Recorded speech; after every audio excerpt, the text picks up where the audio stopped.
Quando me apresentaram a ideia de potência elétrica, vomitaram em cima de mim, P igual a V vezes I. Acabou. Eu não vou resistir. Eu não vou resistir. Eu vou te mostrar a ideia original. Potência, pessoal. Potência é uma ideia física que é, na verdade, energia com o passar do tempo.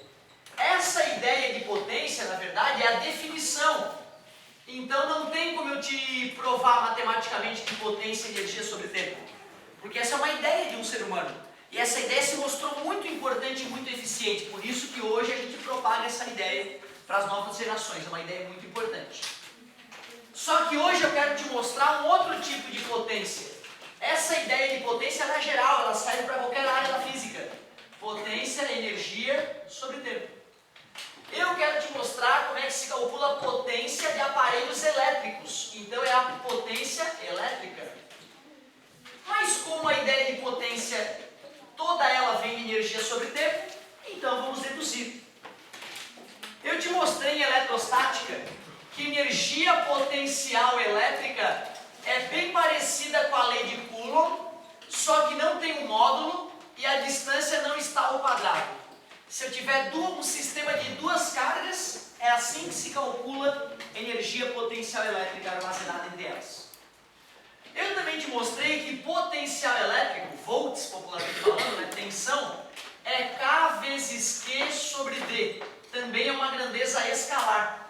Bem parecido com o campo elétrico, só que o campo elétrico a carga está em módulo e a distância é o quadrado. O campo elétrico é vetorial, potencial elétrico é escalar, como eu acabei de dizer. Peraí, se o cara me disse que potência é energia com o passar do tempo, e se é potência elétrica, claro que eu tenho que usar energia potencial elétrica com o passar do tempo. E a fórmula da energia potencial elétrica é K vezes carga 1 vezes carga 2 dividido pela distância. Isso vai ser dividido pelo tempo. Isto é uma divisão de fração. E divisão de fração é a primeira vezes... Obrigado pela participação. Quer dizer que o tempo ficou multiplicando a distância lá embaixo. Eu posso deixar essa fórmula organizada dessa maneira, ver se tu te ofendes. Já que é uma multiplicação, né? Eu posso colocar esse cara ali em cima, só para deixar a fórmula mais organizadinha. E dá uma olhada, isso aqui é a ideia de quê, pessoal?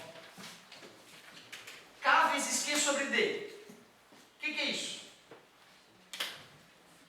Ah, tá aqui. Tá aqui. Potencial elétrico, K vezes Q sobre D é a mesma coisa que um potencial elétrico, uma voltagem, popularmente falando. E o que é Q dividido pelo tempo? Quantidade de carga dividido pelo tempo. O que é isso? É, né, a definição de corrente elétrica. Ó. Então tu vê, não teria por que o meu professor não deduzir para mim a fórmula de potência elétrica. O que me deixou pior. Eu fico ofendido, eu achava os caras até bons na época, hoje eu vejo, pô, como era matado. Era tudo feito nas coxas. Que sacanagem, por que privar o jovem de entender a origem da fórmula? Eu tenho que acreditar, né, cara? Eu tinha fé na ciência, porque eu não sabia por que era, eu só tinha fé, eu acreditava. Esta é a fórmula clássica da potência elétrica, P igual a V vezes I. Porém, nós já estamos trabalhando há algum tempo com R igual a V sobre I, ou, eu ainda prefiro, V igual a R vezes I. A galera por aqui prefere URI, não tem problema nenhum. URI, show de bola. Aqui fica URI, né? Fica legal? Potência igual a URI. URI. Eu prefiro VI. VI. Mais legal. Mas é muito pessoal. O detalhe é o seguinte, tem vestibular que além de fornecer essa, faz essa fórmula aqui fazer amor com a outra, ó, e brota dois filhotinhos. Olha que bonita a física.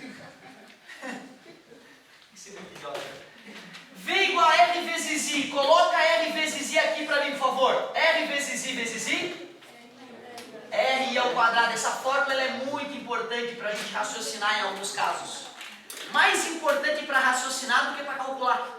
Porque para calcular, se tu tem a fórmula da potência original e tu tem o V igual a R vezes I, a fórmula sagrada dos circuitos elétricos, tu detona tudo. Mas às vezes a fórmula de baixo ali para poder raciocinar ela é muito importante, já vou te mostrar onde. Vamos isolar o I aqui. Se eu isolar o I aqui, fica como? Quase. Isso, V sobre R. Bota no lugar desse I, V sobre R. V sobre R vezes V. Muito obrigado. São os dois filhotinhos que surgiram do amor entre essas fórmulas aqui. Substituir essa nessa, surgiu duas equações. O vestibular, os vestibulares de maneira geral, têm fornecido as três para o aluno. Se um dia eu virar, tiver cacife para escrever vestibular, tu já pode esperar que no meu formulário vai ter essa e essa. As outras duas eu me recusaria a fornecer para o aluno.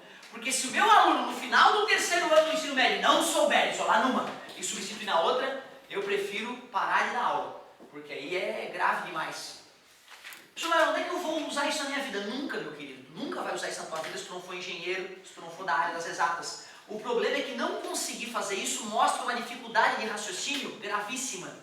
E aí tu quer dizer que tu nunca vai ter nenhuma barraquinha de cachorro quente na esquina para ganhar dinheiro. Entendeu? É isso que eu estou te dizendo. Não é que tu vai usar. É que não saber fazer é um indicativo de baixa capacidade de processamento. E isso vai mexer no teu salário, na tua vida. Em tudo na tua vida. Certo, meus queridos? Então eu estou confiando que todos vocês, sem exceção, têm a capacidade de, a partir dessas duas fórmulas, obter essas duas. Se não tiver, não fique envergonhado. Vem no estudo orientado, nós vamos resolver o teu problema. Palavra de honra. Olha o perigo de tu só usar a fórmula P igual a V vezes I. Vamos fazer um exemplo clássico aqui. Vamos dizer que eu tenho um chuveiro de 3.000 watts de potência, que eu ligo numa rede de 220 volts. Aí eu viajei para um lugar onde a tensão elétrica é 100 volts e levei meu chuveiro para instalar lá. A pergunta é, qual é a nova potência do chuveiro? Se tu for olhar só por essa fórmula, como o V caiu pela metade, dá vontade de dizer que a potência cairia pela metade, né? Se esse número cai pela metade, né? O resultado da multiplicação cai pela metade, né? Só que é falso. A potência não é diretamente proporcional à tensão elétrica. E a fórmula sugere que sim. Mas o que a primeira lei de Ohm nos diz?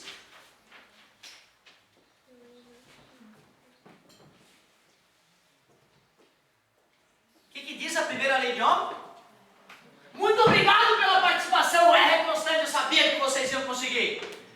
E aí, meu querido, quando eu trouxe o meu chuveiro de uma cidade para outra, o que permaneceu constante nele? A resistência.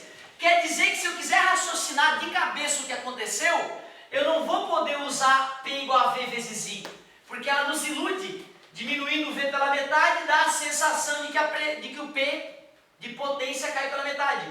Mas essa é a fórmula adequada para a gente. Porque o R é uma... Se o R é constante, quando eu alterar o V, a potência vai se alterar ao quadrado. Se o V caiu pela metade, a potência vai cair metade ao quadrado, 4 vezes. 3.000 dividido para 4.500, 750 watts. Vou passar frio. Vou passar frio se eu instalar o mesmo chuveiro, né, que eu tirei de Floripa e levei para Curitiba. Claro que eu aproximei, né, 200 e 100 volts, 220, 110. Mas eu vou passar frio. O chuveiro não vai esquentar satisfatoriamente. Tudo bem para vocês até agora? Agora eu quero fazer a prova, quero fazer a conta para te mostrar que é isso mesmo. Tu vê, cara, como é perigoso usar essa fórmula para raciocinar alterações de potência. Onde é que foi a ilusão? Por que ela falhou quando isso caiu pela metade e por que isso não caiu pela metade?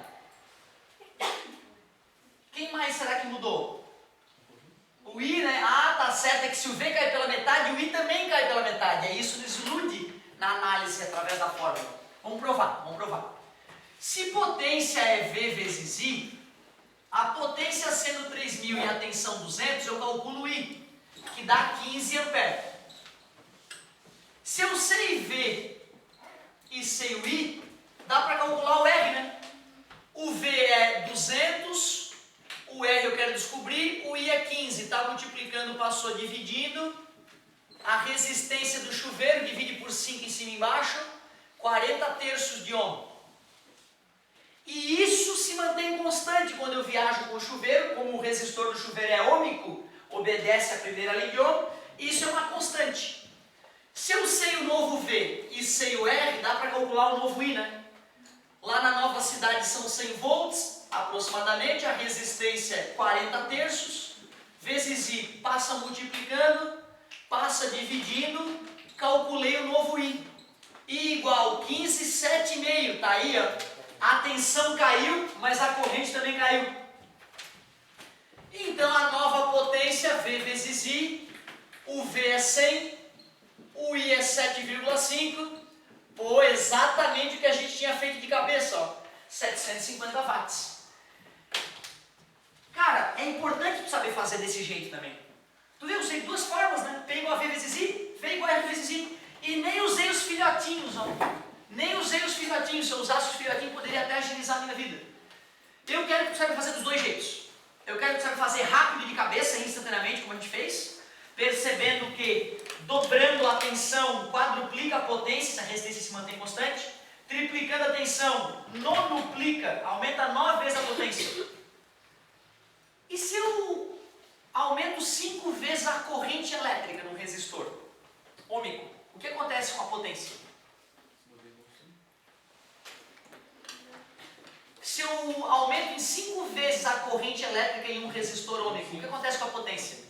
E isso, já que o R é constante, né? O I aumentando, a potência aumenta ao quadrado. Se foi 5, 5 ao quadrado, 25. Show de bola. Também vale aproveitar esse momento para lembrar o seguinte.